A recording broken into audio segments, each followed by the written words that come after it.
Hi guys, kumusta and welcome back sa ating channel. Ngayong araw, magluluto tayo ng isang kakaibang pansit mula Cagayan.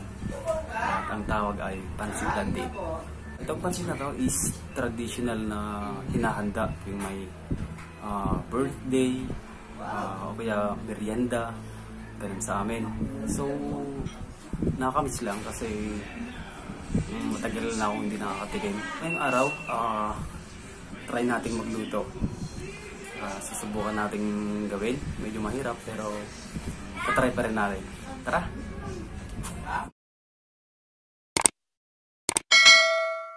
Ito na yung mga sangkap sa paggawa ng Pansit Laddit. So una, ito yung manok. Harina. Tapos ito yung gagamitin natin na Miki.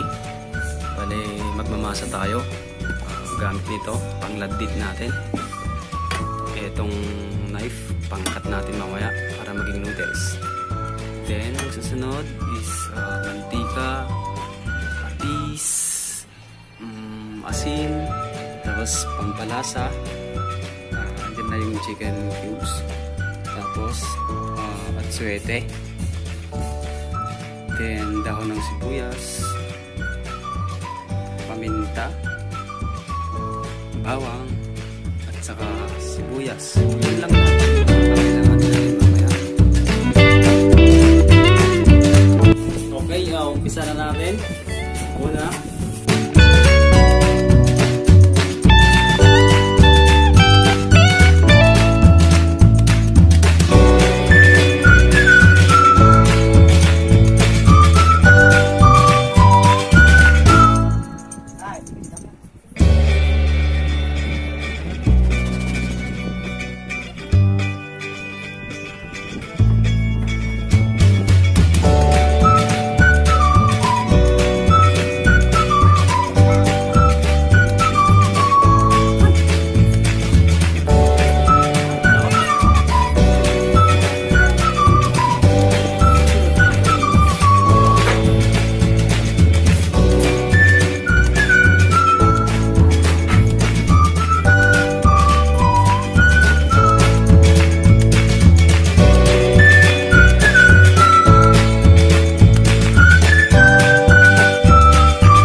guys, ito na yung nagawa natin. So, tapos na siyang kumain. Ready for sampay. Okay, ibibilad natin siya sa araw para tumigas. Ang dami.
Kaya mo basa?